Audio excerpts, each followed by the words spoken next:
This is a 16 by 8. It's got an awning on it, 50 amps, generator box, spare tire, air condition. Put your propane tanks in here. Put your water in here. You got your awning here so it'll keep your customers cool and dry. Right here we have a TV so you can put your menu on it. It can rotate for your customers to see.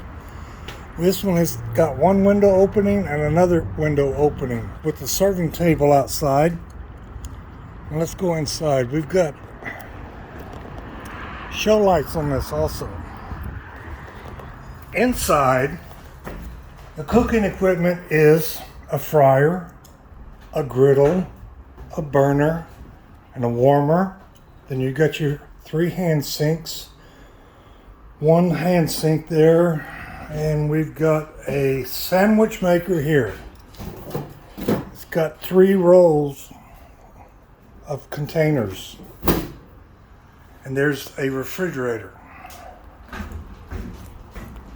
It's large for all your needs. Vent hood, escape door, gray water, clean water. Hit like.